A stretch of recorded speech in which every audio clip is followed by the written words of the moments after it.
नमस्कार, मैं हिमांशु नारवानी जनता की आवाज़ चैनल यानी आपके चैनल में आपका हार्दिक स्वागत करता हूं। आज के मुद्दे में हम बात करेंगे व्यापारी वर्ग की। वो व्यापारी वर्ग जो कि अपने शहर की अर्थव्यवस्था और अपने देश की अर्थव्यवस्था में लगातार और निरंतर अपने कार्य से योगदान देता है, फिर चाहे वो जीएसटी देकर दे या फिर नगर निगम का कोई शुल्क भर के अपना योगदान दे। आज हम देख रहे हैं कोरोना के पश्चात जो छोटा और मझला व्यापारी है वो निरंतर समस्याओं का सामना कर रहा है और इन समस्याओं के कारण या तो उसका व्यापार बंद हो गया है या उसने अपने व्यापार को छोटा कर लिया है। तो आज की बात में हम विश्लेषण करेंगे कि आखिर कोरोना के बाद और कोरोना से पहले ऐसा क्या हुआ है जिसकी वजह से व्यापारी वर्ग परेशान है। और इस समस्या पर हमारे बात करने के लिए हमारे साथ मौजूद है श्री किशोर कुमार टाक जी, जो कि ऑल राजस्थान दुकानदार व्यापार महासंघ के अध्यक्ष हैं एवं अभी उन्होंने व्यापारी वर्ग के मुद्दों पर अपनी एक नई राजनीतिक पार्टी का भी निर्माण किया है जिसका नाम है राष्ट्रीय व्यापारी पार्टी। सर नमस्कार, सबसे पहले आपका स्वागत है हमारे चैनल पे जनता की आवाज़ पे। तो सर आज की बातचीत की शुरुआत हम इस मुद्दे से करना चाहेंगे कि जो ये राष्ट्रीय व्यापारी पार्टी है, इस व्यापारिक पार्टी को बनाने के पीछे का आपका उद्देश्य क्या है? क्योंकि आमतौर पर देखा जाता है व्यापारी वर्ग राजनीति से काफ़ी दूर रहता है, लेकिन आप व्यापारी वर्ग को राजनीति में लेकर आ रहे हैं, तो उसके पीछे आपका उद्देश्य क्या है सर? व्यापारी तो राजनीति से दूर रहना चाहता है और दूर नहीं कोसों दूर रहना चाहता है और हम भी यही चाहते हैं। लेकिन आज की तारीख में जितना भी छोटा व्यापारी है, रिटेलर है, साथ में होलसेलर जुड़ा हुआ है, दोनों सरकार बीजेपी और कांग्रेस इनको नज़रअंदाज कर रही है और वो भी पिछले 75 सालों से कर रही है। और हालत ऐसी हो गई है कि हमारी कोई सुनने वाला नहीं है। ये लोग हमारे वोट से, हमारे नोट से सरकार बनाते हैं और उसके बाद में जब हम हमारी समस्याओं को लेके जाते हैं ये सुनते ही नहीं है। ये हमारा अपमान करते हैं। आज तक इन्होंने हमें कोई मान सम्मान नहीं दिया। और आपको उदाहरण के लिए बताऊं, यदि मैं आज रहता राजा पार्क में हूँ और मेरी दुकान है चौड़ा रास्ता में, तो अगर मेरे पास दुकान पे मैं रह रहा हूँ, वहाँ कोई समस्या है, तो मैं जो वहाँ के विधायक के पास जाऊँगा तो इनकी सोच इतनी छोटी है इन विधायकों की कि ये सबसे पहले देखते कहाँ से आया है। तो बोले साहब ये तो यहाँ से आया है। तो बोले तो मेरे क्षेत्र का ही है, ये काम तो यहाँ कर रहा है, दुकान तो इसकी यहाँ पे है, लेकिन रहता ये मालवीय नगर में है, तो मालवीय नगर में वोट गिरता है इसका। तो इनकी जो सोच है वो एकदम बदल जाती है। वो कहता है इनका काम करने से फायदा क्या, मुझे क्या होगा, मुझे तो मेरे क्षेत्र के आदमी का काम करना। ये भी एक बहुत बड़ी समस्या हमें कई जगह आई है कि जानबूझकर जहाँ हम सही भी हैं लेकिन वो हमारा कोई मदद करता ही नहीं है। पिछले कोविड के अंदर दोनों सरकारों ने ये किया है, 20 लाख करोड़ रुपया इन्होंने बांटा है। केंद्र सरकार ने 20 रुपये इन्होंने छोटे व्यापारी को नहीं किए। ये किया बीजेपी ने। कांग्रेस ने क्या किया, जितनी बंद दुकानें थी उन सबको बंद दुकानों का बिजली का बिल देकर एक पुरस्कार दिया कि व्यापारियों अब आप बिजली का बिल भी हमें दे दो। उन्होंने ये नहीं सोचा कि जब दुकानें बंद हैं, ये किस तरह व्यापारी किराया चुका रहा है, किस तरह अपने एम्प्लॉयज को तनख्वाह दे रहा है, किस तरह अपना घर बार चला रहा है, किस तरह बच्चों को पाल रहा है। इन्होंने हमारे दुख दर्द में हमारा भागीदार बनने का कभी प्रयास ही नहीं किया। सबसे बड़ी दिक्कत ये होती है कि जिसको आप अपना समझो और वही आपको पूरे वक्त में आपके साथ नहीं आए, तो एक दिल को बहुत ठेस पहुंचती है। और वो भी हम इनको कितना बर्दाश्त करें। 5 साल इसको वोट दे दिया, फिर 5 साल इसको दे दिया, 5 साल बीजेपी को, 5 साल कांग्रेस को, 5 साल करते करते करते आज कितने 75 साल निकल गए। एक सब्र की भी हद होती है। और व्यापारियों को इतनी सब्र कर ली, इतनी सब्र कर ली। अब मुझे और समझाओ क्या करें, पीढ़ियां गुजर गई लेकिन इन्होंने इनके कान में जू नहीं रहेंगी। वो ये समझते हैं कि व्यापारी संगठित नहीं है। ये इनकी बहुत बड़ी गलतफहमी है।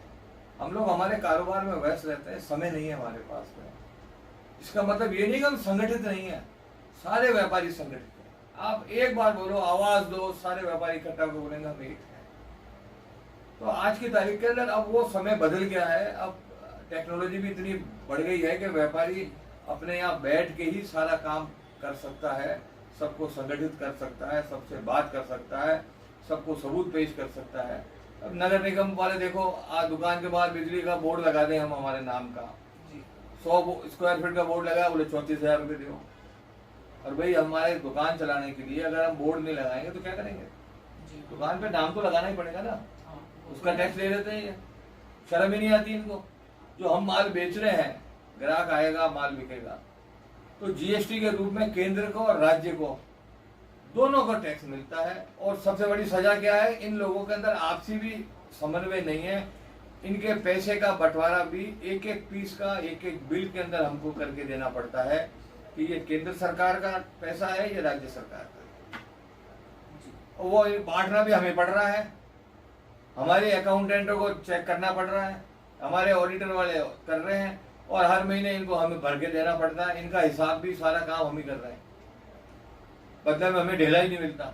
उल्टे ये होता है, वाईफाई के पैसे हमारे लग गए, वकील के पैसे हमारे लग गए, मुनीम के पैसे हमारे लग गए, वो कागज ये फोड़ के लाओ तो उसके लग गए, प्रिंटर चलता है तो प्रिंटर के पैसे हमारे लग गए।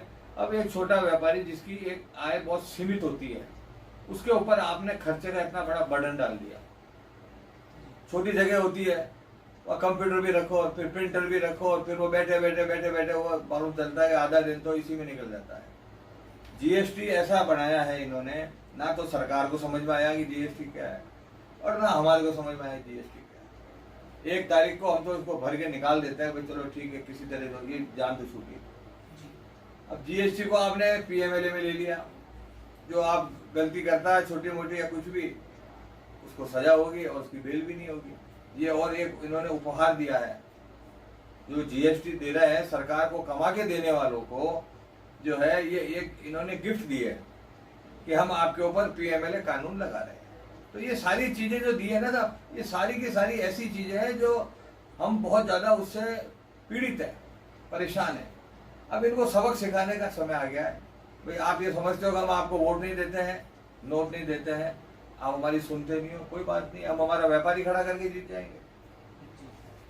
सर आमतौर पर देखा जाता है कि चाहे कहीं पर भी हो, जो व्यापारी वर्ग है उसका जुड़ाव एक पार्टी विशेष से लगातार रहा है, और आम बोलचाल की भाषा में कहा जाता है कि जो व्यापारी वर्ग है वो हमेशा एक पार्टी का सपोर्ट करता रहा है, जो जिसकी वर्तमान में केंद्र में सरकार है। तो आप व्यापारी वर्ग को किस तरीके से अपनी पार्टी के लिए संगठित करेंगे? व्यापारी वर्ग के बारे में गलत धारणा है।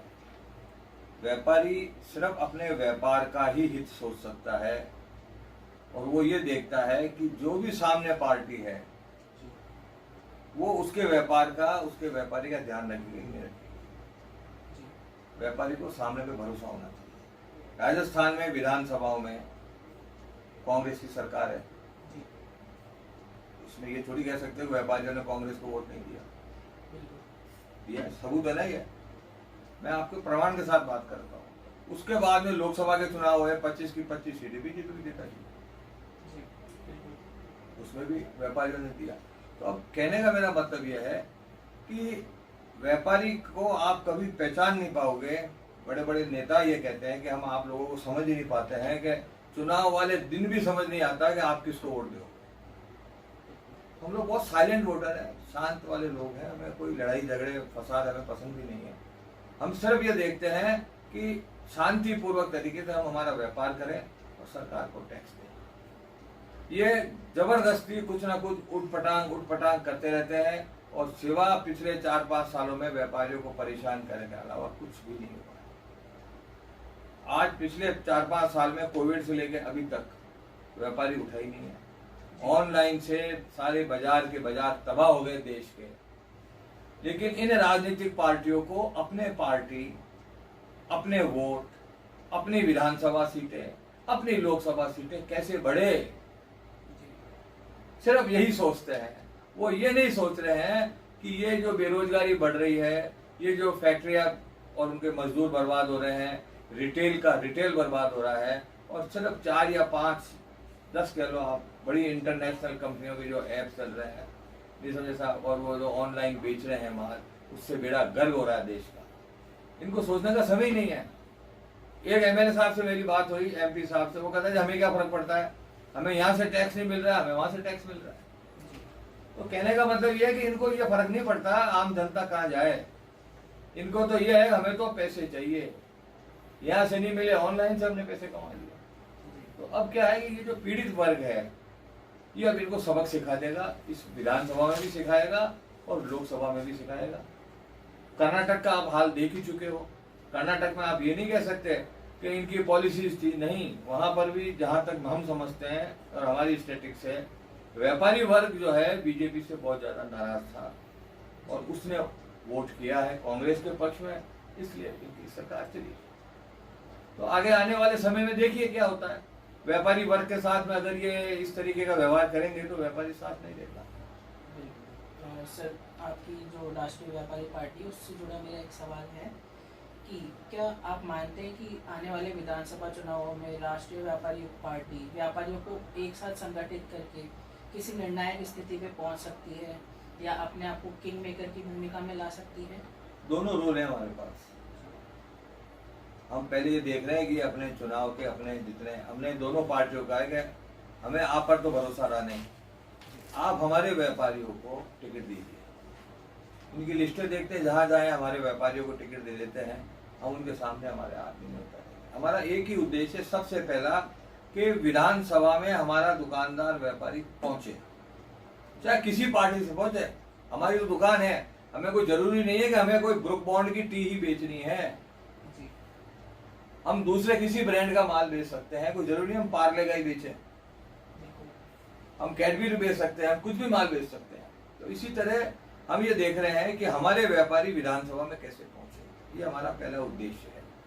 जहां जहां हमें ये लगेगा कि यहाँ हमारे साथ न्याय नहीं हुआ है, अब अजमेर में 15,000 दुकानदार एक हैं, हमने वहाँ प्रेस कॉन्फ्रेंस करके कह दिया हमारे व्यापारी को टिकट दे दो, हम उसको जिता देंगे। ये टिकट नहीं देते हैं तो व्यापारी को खड़ा करेंगे। हमारे पास हमारी राष्ट्रीय व्यापारी पार्टी है, हमें किसी के पास जाने की जरूरत नहीं है, टिकट हमारे जेब में पड़ा हुआ है, हम वहाँ से हमारा आदमी खड़ा करेंगे, हमारे 15,000 दुकानदार वोट देंगे, आदमी जीत जाएगा। और उसका भी हमारे पास सीधा फंडा है, ना तो हमें कोई बड़े बड़े लाखों करोड़ों के डोम बनाने हैं, ना हमारे को 100-100 रुपये दे के आदमी बुलाने हैं, भीड़ इकट्ठी करनी है और अपने आधे तो कार्यकर्ता हमारे और आधे पब्लिक को बुला के और हम भीड़ दिखाना है, हमारे को जरूरत नहीं है।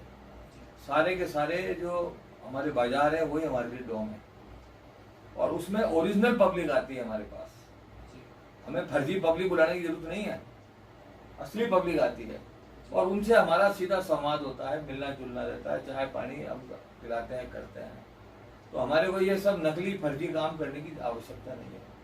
एक दुकानदार को टारगेट दिया है हमने 23 वोट का, 35 आदमी की टीम है हमारी और वो 3500 एक आदमी 100 दुकानदारों को जो है संभालेगा। 3500 आदमी ने अगर हमारे को 23 वोट दिलाए तो हमारे 80,500 वोट होते हैं, 65,000 वोट हमारे को चाहिए। हम तो कह रहे हैं सबको हमें वोट ही मत दियो, हमें तो हमारा परिवार ही अगर हमें वोट दे देता है, हमारा व्यापारी दुकानदार परिवार हमें वोट देता है तो ही हमारा तो आदमी जीता हो। हमें जगह जगह लाउड स्पीकर पे गला फाड़ने की, जगह जगह जूते फाड़ने की हमें कोई जरूरत ही नहीं है। हमारा परिवार इतना बड़ा है, उसके ही वोट हमें मिल जाएंगे तो हम जीत जाएंगे। पर यह है कि अभी प्रयास चालू किया है, अभी 2 महीने हुए हैं, लेकिन हाँ यह है कि हमने ग्राउंड हमारा तैयार कर दिया है। ये विधानसभा का चुनाव हम लड़ रहे हैं, 60-70 आदमियों को हमने भी दिया है, घोषणा भी कर दी संभावित उम्मीदवारों की। कई तो हमारे उम्मीदवार ऐसे हैं जिनको इन्होंने पार्टियों ने अभी से अपने तरफ लेके उनको पार्टी के सदस्य दे दी है कि हम इनको टिकट दे देंगे, ठीक है दे देते हैं। लेकिन जहां जहां नहीं होगा वहां व्यापारी खड़ा होगा और हमारे में इतनी ताकत तो है कि हम जीत नहीं सकेंगे तो हराने की ताकत तो हमारी है।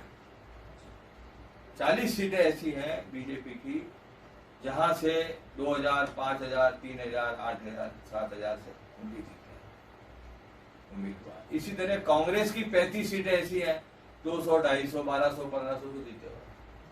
अगर इन जगह पे अब इन ज्ञानियों को कोई समझ में नहीं आ रहा है अभी, अगर इनको ये समझ में आ जाए कि अगर हमने हमारा एक व्यापारी खड़ा किया, वो अगर 2-4 हजार वोट भी ले गया,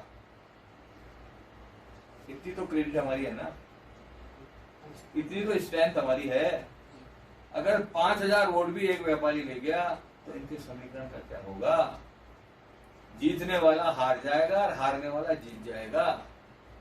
तो अभी हम इनसे शांति से कह रहे हैं कि आप अभी भी कुछ नहीं बिगड़ा है, हमने हमारा मैनिफेस्टो बनाया है, भाई तुम उसको अपने उसमें शामिल कर दो। कहीं तो आप समझ में आवेगा हमारे साथ में कोई है। ऑनलाइन की बीमारी बंद करो आप, लेकिन ये नहीं करते हैं। नहीं करेंगे तो हम हमारे को अपने आप को बचाने के लिए व्यापारी को आना पड़ेगा, वरना क्या होगा, हमारे सारे बाजार के बाजार तबाह हो जाएंगे। इनके पास नौकरियां देने के लिए है नहीं, और हम ऐसे हैं जो आज की तारीख में ज्यादा से ज्यादा आप देखिए कम पढ़े लिखे हैं, अनपढ़ हैं, उन सब लोगों को नौकरियां हम लोगों ने दे रखी। ये नौकरियां भी नहीं दे पाएंगे तो क्या हाल होगा इनका, ये इनको सोचना है। तो जैसे जैसे हम आगे बढ़ेंगे मैं आपको सूचित करता रहूंगा। बाकी ये है कि उत्साह है पूरा व्यापारियों में, व्यापारी सारे एकजुट हैं। और जिस टाइम टीवी पे आप रिजल्ट देखोगे ना सर, अभी आपको यहाँ कुछ भी नहीं दिखेगा। हम लोग जमीन के आदमी हैं, टीवी पे जीतने वाले नहीं हम। ये सब फर्जी दिखाते रहते हैं टीवी वाले, ये है वो है, लेकिन जमीन पे जब वोट गिरेगा तो परिणाम में आप देखना कि व्यापारी, बहुत सारे व्यापारी जीत के आएंगे, और इतने जीत के आएंगे कि इनकी सहमति के बिना सरकार नहीं बनेगी। सर हम उम्मीद करते हैं कि आप अपने उद्देश्य में सफल हो। इसी के साथ मेरा एक और सवाल है सर, कोरोना से पहले और कोरोना के बाद जो भी व्यापार है या जो भी दुकानदार है, उनमें या उनके व्यापार चलाने के तरीके में आप क्या चेंजेस देखते हैं? बहुत फर्क आ गया सर। सरकारों ने कटोरा पकड़ने में कोई दिक्कत नहीं, मतलब कमी नहीं की है। व्यापारी बेचारा अपने खुद के बूते पे, रिश्तेदारों के बूते पे, यार दोस्तों के बूते पे किसी तरह बचा हुआ है। जिस व्यापारी पे पहले 30 लाख रुपए का कर्जा था, अब वो 60 लाख का कर्जा है। ये है अंदरूनी रिपोर्ट। आप चाहे इसका सर्वे करवा लो, चाहे पूछ लो, पर व्यापारी वर्ग क्या है, स्वाभिमानी आदमी है, किसी तरह इज्जत लेके बैठा है। आज की तारीख में आप किसी को पूछ लो, रिजर्व बैंक से आप रिपोर्ट ले लो, चाहे किसी से ले लो, जहां जिसके ऊपर पहले 40 लाख का कर्जा था अब 60 लाख का होता है, और वो जो 5 साल का घाव है वो भरा नहीं, उसको भरने में भी 5-7 लाख पैसा है। और अगर यही हाल रहा और सरकारों ने अगर साथ नहीं दिया तो और हाल था। सर ऐसा कहा जाता है कि कोरोना के बाद सरकार ने व्यापारी वर्ग के लिए और उनके उत्थान के लिए काफ़ी योजनाएं लॉन्च करी, जिसमें एमएसएमई की या दुकानदारों की क्रेडिट लाइन को भी बढ़ाया गया। तो क्या आप मानते हैं कि सरकार की इन घोषणाओं का जो लाभ है वो व्यापारी वर्ग को मिला है या नहीं मिला है? घोषणा करने से क्या होता है, जमीन पे तो कुछ भी नहीं हो रहा। घोषणा से क्या हो, आप जमीन पे करो। आप किसी बैंक में चले जाओ, वो देने को तैयार नहीं है। घोषणा में दिया 10 लाख रुपए में बिना जो है आप सिक्योरिटी के 10 लाख रुपए दे देंगे, आप ये नया चालू करो, वो चालू करो, देते हैं क्या? घोषणाएं होती है। ऐसा वोट जो गिरेगा ना वो जमीन पे लोग देंगे, आपकी घोषणाओं पे वोट नहीं गिरेंगे। पीड़ित आदमी से अगर आप ये पूछोगे, ठीक है ना साहब, कि भाई तुझे 10 लाख का लोन मिलेगा, हाँ मिल गया। अनसिक्योर्ड लोन मिल गया कि मिल गया? अरे बैंक वाले दे नहीं रहे, आप वहाँ घोषणा कर रहे हो हम दे दिए। झूठी बातों पे नहीं होता है। जमीन पे आना ही पड़ेगा, जमीन पे आना पड़ेगा। और निर्णायक वोट कौन होते हैं? निर्णायक वोटर हम व्यापारी वर्ग ही हैं। सरकारें बनाने का, गिराने का काम वो व्यापारी वर्ग ही करता है। और आप देखना आने वाले समय में बहुत बड़ा बदलाव आएगा देश। और अगर ये व्यापारी वर्ग खड़ा हो गया तो जो 75 सालों से इनकी अनदेखी हो रही है, उन सब के घाव अब भरेंगे। कैसे भरेंगे, क्या होगा, ये समय बताएगा आपको। और व्यापारी वर्ग में अब चेतना आ गई है, वो अपने कुंभकर्ण की नींद से अब जाग गया है कि हम इन्हें सरकार के भरोसे, ये कहावत है ना था, खुद ना मरिए मोक्ष ना मिलिए। तो व्यापारी समझ गया है कि अब हमें ही करना पड़ेगा, हमारे लिए, आने वाले पीढ़ियों के लिए, अपने बच्चों के लिए हमें ही करना पड़ेगा। सरकारों के पीछे हम नहीं कर सकते। सरकारें हम बना देते हैं, हमारा काम नहीं करते। कोई ऐसी योजना नहीं है छोटे व्यापारियों के लिए हो। पिछले 75 साल में 75 रुपए किसी ने इन लोगों को नहीं दिए। लाखों करोड़ों की रेवड़ियां ये बांट रहे हैं। अरे पैसा हम ही कमा के दे रहे हैं, टैक्स हम ही दे रहे हैं, वो आप रेवड़ियां बांट रहे हो, इन बेचारे किसी कुछ नहीं दे रहे। आप उदाहरण के लिए अखबार वाले को ले लो। सुबह 3 बजे अखबार वाला उठता है, ठंड में बेचारा कांपता हुआ। आप और हम तो सो नहीं सकते 3 बजे उठने के। अखबार लेता है, अखबार लेके 5 बजे तो आपके घर अखबार डालता है। वो संख्या में बहुत कम है, 4,000 5,000 होंगे। जयपुर जैसे शहर में 4,000 ही है। उनके लिए क्या किया सरकार? ने कुछ भी नहीं किया। वो इधर सुबह उठते हैं ठंड में, आ रहे उनको तुम गर्म कपड़े दे देते, बरसात हो रही है कोई बरसाती की व्यवस्था कर देते। सुबह 4 बजे बेचारों को चाय नहीं मिलती, आप लाखों रुपए खातों में डाल रहे हो, उनके लिए डाल देते हो भाई चाय नाश्ते के लिए 500 रुपये महीना मिलेगा। ये जो इतना बड़ा काम करते हैं अखबार वाले, ये देश दुनिया से हमको जोड़ के रखते हैं। आपके कोई रिश्तेदार मर गया है तो आप फौरन उठ के देखोगे भाई वो आज दाह संस्कार में कहाँ जाना है, मरा है कि नहीं मरा है। कोई टीए की बैठक है तो भी हमें देखना पड़ेगा। इन लोगों के लिए कुछ नहीं किया। 60 साल का बेचारा हो जाएगा अखबार वाला, अखबार नहीं फेंक सकेगा, क्या करो घर बैठे, कोई आएगी इनकी भी नहीं। उसके लिए पेंशन की योजना इन्होंने नहीं की। लाखों करोड़ों के विज्ञापन ये लोग दे देते हैं अखबारों में, खुद के नाम और खुद की फोटो के लिए सरकारें। लेकिन इन बेचारे 4,000 ये जो ऑफर्स हैं इनके लिए इन्होंने कुछ नहीं। ये जमीनी बातें इनके समझ भी नहीं आएगी कि जब आप एक 15-15 लाख का विज्ञापन दे रहे हो एक एक अखबार में, 20-20 लाख का, अरबों रुपए आपने विज्ञापन लुटा दिया। अरे इनको बेचारों को चाय पीने के लिए आप तो 500 रुपये महीने के डाल देते अखबार वालों को, तो कम से कम इनको सुबह गर्म चाय मिलती है, सर्दी के अंदर कम कपाती, सर्दी में चाय तो पी लेते। वो होती सेवा। वो होता है कि आप छोटे से छोटे आदमी का भी ध्यान रखते हो। ये नहीं होता कि आप अपनी पार्टी के लिए या आप उसके लिए जो करोड़ों रुपए अखबार में खर्च कर दो। तो हम लोग यही चाहते हैं कि जमीनी काम हम करेंगे। हमारा जो मैनिफेस्टो है 5,000 दुकानदारों को हमने दिखाया है, एक ने भी ये नहीं कहा इसमें से एक चीज हटाओ आप। उल्टा कह रहे मतलब 2 चीजें हमारी और वो भी जोड़। तो ये सारी चीजें हैं। सर जैसा कि आपने पहले जीएसटी की बात करी, तो जीएसटी में केंद्र सरकार ने संसद में ये बयान दिया है बाकायदा मंत्री जी ने कि उनके अभी जीएसटी कलेक्शन रिकॉर्ड स्तर पर चल रहे हैं। तो क्या आप मानते हैं कि जीएसटी जो गवर्नमेंट ने लॉन्च किया वो सही था, या फिर उसमें कुछ जटिलताएं हैं और उन्हें आप किस तरीके से दूर करवाना चाहते हैं, या व्यापारी वर्ग ये आप जीएसटी के बारे में क्या सोचते हैं? ये सवाल आप वकीलों से पूछो, उनको ही समझ में नहीं आ रहा।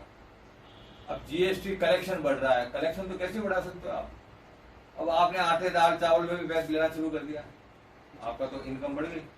किराया दे रहे हो, किराए पे भी दे रहे भाई, हर चीज पे आपने वो तो लगा के आपने तो ये एक तरह की दादागिरी करके आपने अपना कलेक्शन बढ़ा लिया।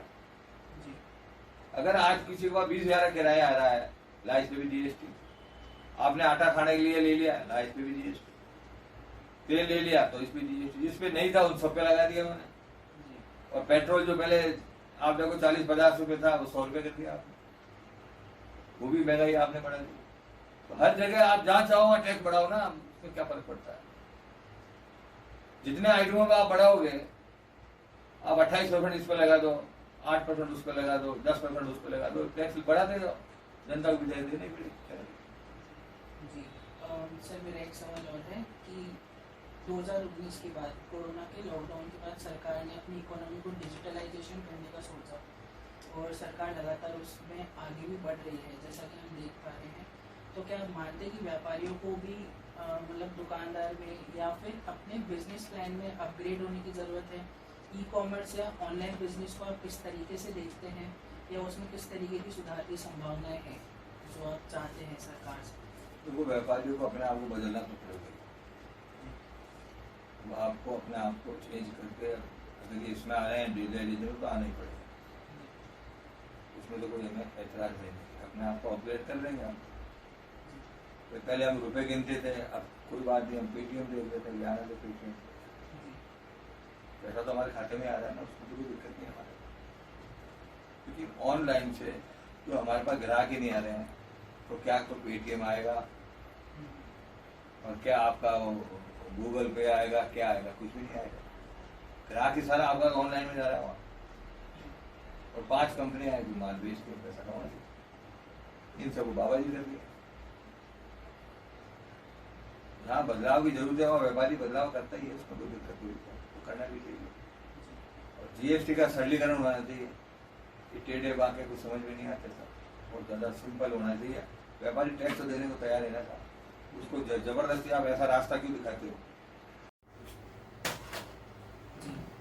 जी सर, तो मेरा आखिरी सवाल आपसे ये है कि क्या आप अपनी तरफ से केंद्र और राज्य सरकार को कोई सुझाव देना चाहेंगे जिससे व्यापारियों की जो समस्या है उनका मैं सरलीकरण और हल आपको निकाला जीएसटी जाए? का एक बताऊं, उदाहरण दूं। इन ज्ञानियों को बहुत समझाया लेकिन इनकी समझ में नहीं आया। जी आपने एक शर्ट खरीदा, उसके ऊपर 5% जीएसटी, जी 50 रुपये हुआ। शर्ट आप ले गए, आपके नहीं आया, बदलाने आओगे आप, जी तो बहुत बड़ी बात नहीं है। बच्चों के कपड़े ये वो साइज में तो दिक्कत आती है। जी आप शर्ट चेंज कराने आए, शर्ट चेंज कराने के बाद में जो पहले शर्ट ले गए थे वो था 1000 का और अब है आपके 1010 रुपये जी साइज का, ठीक है ना। आपने मुझे 10 रुपये निकाल के दिए, साढ़े 10 रुपये जी यहाँ झगड़े चालू हो जाते हैं, गाली गलौज चालू हो जाती है। मैं आपको बोलूँगा 10 नहीं, आप मुझे 81 रुपये दो। जी तो आप बोलो यार इसके तो मैंने 1000 रुपये में लिया है और इसमें तो 81 मांग रहे ऐसे जैसे। तो 1000 के ऊपर 12% टैक्स है। तो पहले लगे थे 50 रुपये आपके, और अब आपके लग रहे हैं 121 रुपये। 70 रुपये का, 71 रुपये का तो फर्क आ गया, 10 रुपये हमारा साइड डिफरेंस का आ गया, 81 रुपये हो गया। अब या तो ये होता है वो शर्ट वापस छोड़ जाता है, पैसे दे दो जी, हमें तो 1000 वापस लेना ही नहीं है, जी आप चोर हो और आप ये है वो, दो जो है गाली गलौज करके चला जाता है। अब इनको सरकार को इतना समझाया कि आप सारों का ही एक रेट कर दो, 5 कर दो, 12 कर दो, एक रेट रखो। समझ में नहीं आती। तो ये इस तरह की भ्रांतियां जो है ये लगा के जो है ना पब्लिक से गालियां सारी हमारे को पड़वाते हैं। जी इस तरह से फिर क्या है, इस माल का अलग रखो हिसाब, इसका अलग हिसाब रखो, फिर ये आएंगे हिसाब समझाओ, तो ऐसा काम करते ही क्यों। फिर जहाँ व्यापारी थोड़ी ऊंच नीच हो गई, लाओ पैसे दे दो, उस व्यापारी को डरा देते, धमका देते, पैसे खा जाते हैं उससे। ऐसे कानून होने चाहिए साफ सुथरे, आपके भी समझ में आया, हमारे भी समझ में आया।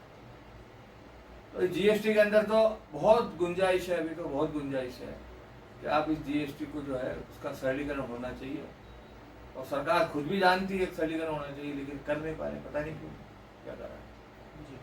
जी 1000 से ज़्यादा पता नहीं कितने इसके अंदर तो इन्होंने संशोधन कर दिया, लेकिन अभी तक इस बीमारी को खत्म नहीं कर सकते।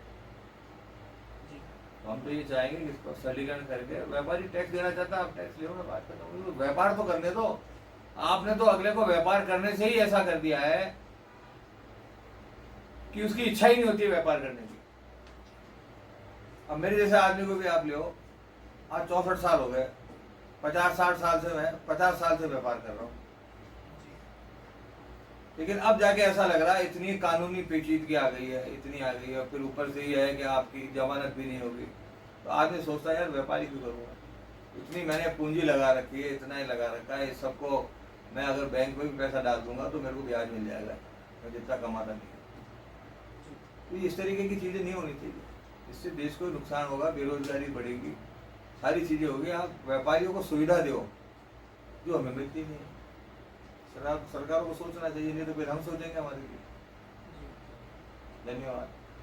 बिल्कुल सर, बहुत बहुत धन्यवाद हमसे बातचीत करने के लिए, अपनी समस्याएं हमारे सामने रखने के लिए।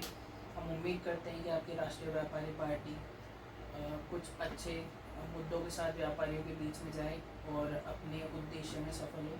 इसी के साथ आपका बहुत बहुत धन्यवाद, शुक्रिया सर।